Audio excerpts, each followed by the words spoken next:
ఆరిద్ర నక్షత్రంలో జన్మించిందా? తెలియదు గురూజీ, ఇంకా అమ్మాయిది ఎక్కడ చూపించలేదు గురూజీ.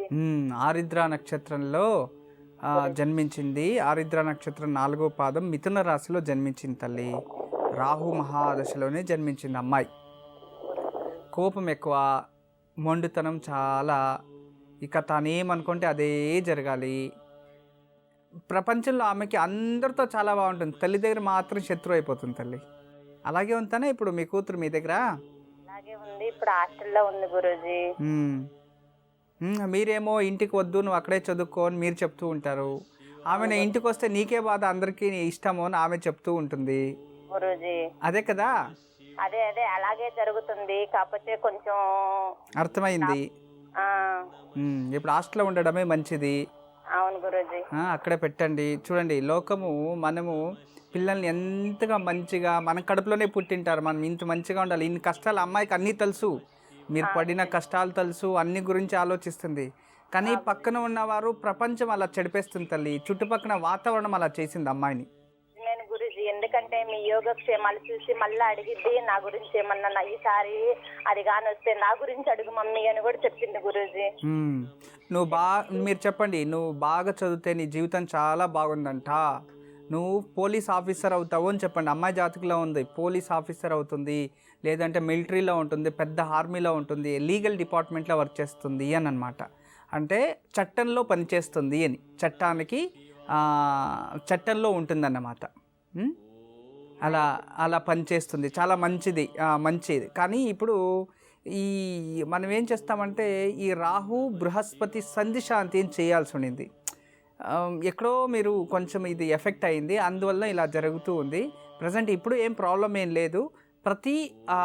మీరేం చేస్తారంటే అమ్మాయికి మెడల్లో ఒక చిన్నది దత్తాత్రేయ లేదా దక్షిణామూర్తి ఇలాంటి ఏదైనా పెండెంట్ చిన్నది బంగారులో కానీ వెండిలో కానీ చేసి ఒక ఎర్రటి దారంలో కంటెంట్లో కట్టండి గురువుది.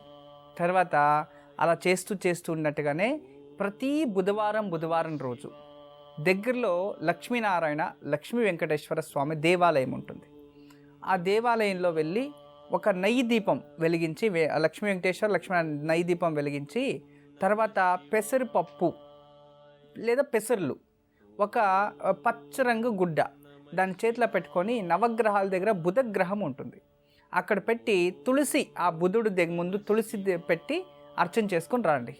ఇలా చేయడం వలన అమ్మాయికి సద్బుద్ధి కలుగుతుంది. మీరు తల్లి కదా, ఆమె పేరులో మీరు చేయొచ్చు చక్కగా. అలా బుధవారం ఒక 16 వారాలు చేసుకోండి. అమ్మాయి మెడలో అదొకటి వేయండి తల్లి. మీరేమీ భయపడకండి, అమ్మాయి ఎడ్యుకేషన్ కంప్లీట్ చేస్తుంది, మంచిగానే ఉంటుంది. జీవితంలో మీరు అనుకోనివన్నీ చక్కగానే జరుగుతాయి.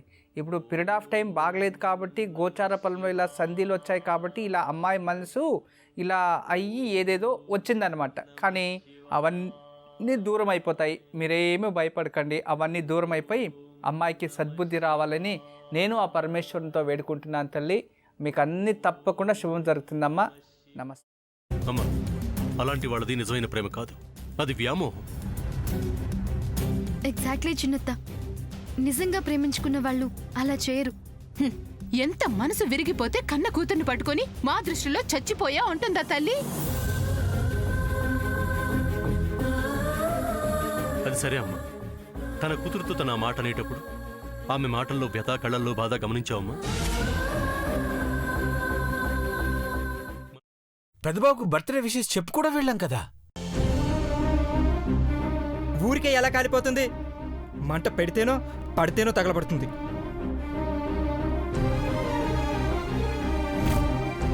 కరెక్ట్ చిన్నబాబు, నీకొచ్చినట్టే నాకు డౌట్ వచ్చింది.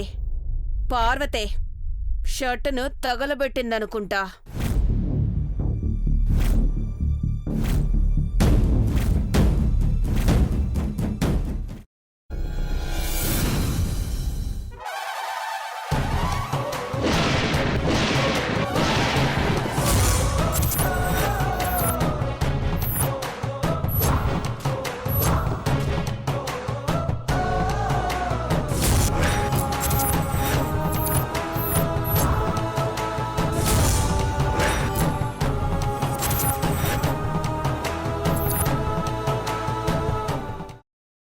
తర్వాత పొట్టు తీసేసి చాప్ చేసి పక్కన పెట్టుకోవాలి.